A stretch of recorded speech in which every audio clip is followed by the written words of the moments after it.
চট্টগ্রাম শহরের অলিগলিতে ছোট্ট একটা প্রাচীন জিনিসের দোকান। সেখানে কাজ করে তরুণ প্রত্নতত্ত্বের ছাত্র অন্ময়। একদিন দোকানে এলো এক রহস্যময় বুড়ো। বুড়োর হাতে ছিল পাথরের তৈরি এক টুকরো ফলক, যাতে খোদাই করা অদ্ভুত কিছু চিহ্ন। বুড়ো বলল, এই ফলকটা নিয়ে যা বাবা, এতে আছে নীলমণির সন্ধান। নীলমণি হল এক প্রাচীন শক্তির উৎস, যা হারিয়ে গেছে হাজার বছর আগে।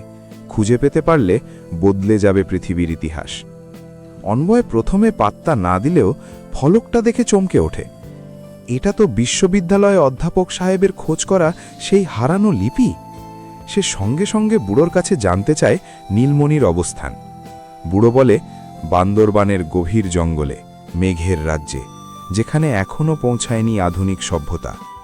অন্বয় ঠিক করে সে যাবেই। সাথে নেয় তার বাল্যবন্ধু, পরীর মতো সাহসী পাহাড়ি মেয়ে আইলিং। আইলিং বান্দরবানের চিম্বুক পাহাড়ের আদি বাসিন্দা। জঙ্গলের প্রতিটি পথ চেনে তার নখদর্পণে। যাত্রা শুরু হলো। প্রথম দিন পার হলো রুমা বাজারের সরু পথ ধরে। দ্বিতীয় দিন তারা পৌঁছালো কেওক্রাডংয়ের পাদদেশে।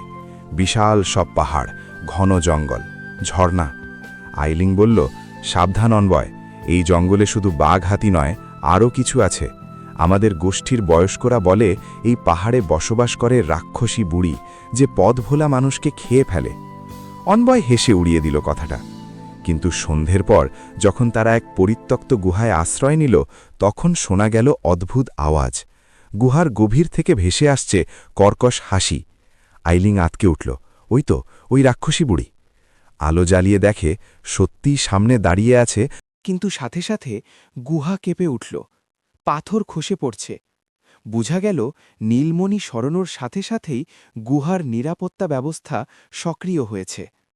আইলিং চিৎকার করে বলল, দ্রুত বের হও, গুহা ধসে পড়ছে। দুজন দৌড় লাগাল। পেছনে পড়ছে পাথরের চাই।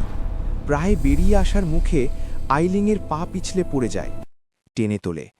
ঠিক তখনই গুহার মুখ পুরোপুরি বন্ধ হয়ে যায়। বাইরে এসে দুজন হাঁপাতে হাঁপাতে পড়ে থাকে। অন্বয়ের হাতে তখনও জ্বলছে নীলমণি।